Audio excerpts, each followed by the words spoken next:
وہ شہباز نامی حرام زادہ، وہ شہباز نامی حرام زادہ، وہ شہباز نامی حرام زادہ، یاد رکھو، خوب اچھے سے یاد رکھو، کوئی یہ نہ کہنا کہ وہ سید ہے۔ میں اللہ کی قسم کھا کے کہہ رہا ہوں، علماء فرماتے ہیں کہ جو نبی علیہ السلام کا خون پاک ہوگا نا، وہ کبھی جہنم میں جائے گا ہی نہیں۔ ہاں، یہ تو خارجیوں کا عقیدہ ہے نا کہ نبی کا خون جہنم میں جائے گا، معاذ اللہ۔ تو جو رافضی ہو گیا وہ نبی کی اولاد ہے ہی نہیں، اس کے ماں نے خطا کی ہے تب جا کر وہ صحابہ پر بھونک رہا ہے، اس کے ماں نے خطا کی ہے تب جا کر وہ صحابہ پر بھونک رہا ہے۔ السلام علیکم ورحمۃ اللہ وبرکاتہ۔ ناظرین و سامعین اکرام، مفتی کلیم حنفی رضوی بریلوی نے مجھ پر کئی الزامات لگائے، کہا کہ میں سید نہیں ہوں، اور استغفر اللہ نعوذ باللہ من ذالک، میری والدہ محترمہ پر الزام لگایا کہ میری والدہ نے خطا کی ہے تب جا کے میں پیدا ہوا ہوں۔ مجھ پر رافضیت کا الزام لگایا، کہا کہ میں رافضی ہوں، میں سنی صحیح العقیدہ مسلمان نہیں ہوں۔ کئی طرح کے انہوں نے مجھ پر الزامات لگائے، تو میں اس سے پہلے بھی کئی مرتبہ جوابات دے چکا ہوں، حقائق بتا چکا ہوں، خلاصے کر چکا ہوں، لیکن میں سمجھتا ہوں کہ اس طرح سے ویڈیوز بنا کر، کلپس بنا کر جوابات دینا، خلاصے کرنا، حقائق بتانا اتنا زیادہ فائدہ مند ثابت نہیں ہوگا۔ تو میں مفتی کلیم حنفی رضوی بریلوی کو چیلنج کرتا ہوں کہ وہ اس تعلق سے مجھ سے مباہلہ کر لیں کہ میری والدہ نے خطا کی ہے تب جا کے میں پیدا ہوا ہوں، میں سید نہیں ہوں۔ اس پر وہ کلیم رضوی مجھ سے مباہلہ کرے، اور مباہلہ کہاں ہوگا؟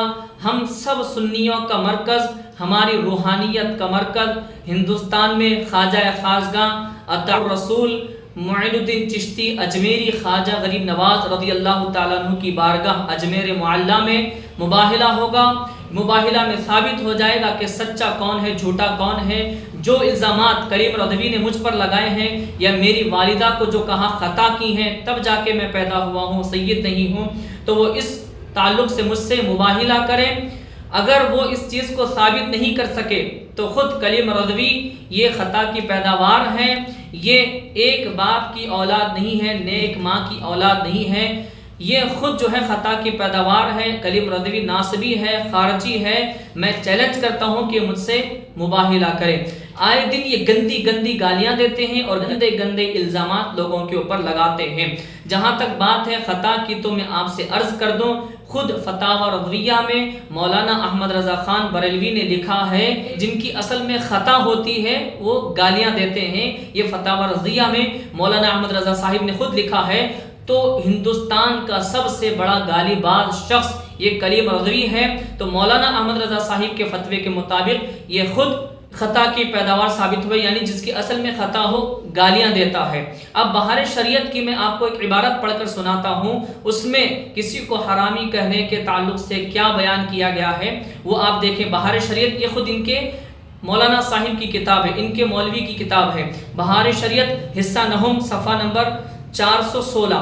حرامی کا لفظ بھی بہت سخت گالی ہے اور حرام زادہ کے معنی میں ہے، اس کا بھی حکم تعزیر ہونا چاہیے۔ کسی کو بے ایمان کہا تو تعزیر ہوگی، اگرچہ عرف عام میں یہ لفظ کافر کے معنی میں نہیں بلکہ خائن کے معنی میں ہے، اور لفظ خائن میں تعزیر ہے۔ تو آپ نے سنا کہ کسی کو حرامی کہنا، حرام زادہ کہنا یہ بالکل جائز نہیں ہے، اس پر تعزیر ہوگی۔ بہار شریعت میں یہ لکھا ہوا ہے۔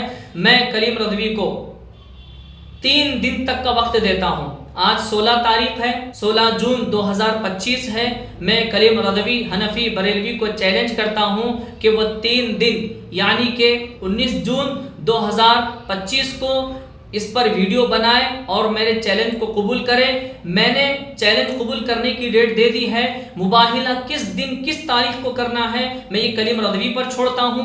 اگر 3 دن کے بعد کوئی جواب نہیں آیا تو تاریخ بھی میں طے کروں گا، دن بھی میں طے کروں گا، اس کے دن انشاءاللہ تعالی اس وقت ہمارا مباہلہ ہوگا، سچا کون ہے جھوٹا کون ہے انشاءاللہ تعالی خواجہ غریب نواز رضی اللہ تعالیٰ عنہ کی بارگاہ میں فیصلہ ہو جائے گا۔ پھر سے کہتا ہوں کلیم رضوی تم مجھ سے مباہلہ کرو، اور میں تمہارے لیے بات عرض کر دیتا ہوں کہ ہم 3 معلق طلاقیں اٹھا لیتے ہیں. اگر میری ماں نے خطا کی ہے جیسا تم کہتے ہو کہ اس خطا کی وجہ سے میں پیدا ہوا، میں رافضی ہوں، میں سید نہیں ہوں، تو 3 معلق طلاقیں اٹھاتے ہیں. اگر ایسی بات ہے تم سچے ہو تو میری زوجہ کو 3 طلاق. اگر میں سچا ہوں، میری ماں نے خطا نہیں کی ہے، میں رافضی نہیں ہوں، میں سید ہوں، تو پھر تمہاری بیوی کو 3 طلاقیں. اور جتنا وقت تم اس کے ساتھ گزارو گے وہ وقت گزارنا تمہارا حرام ہو جائے گا.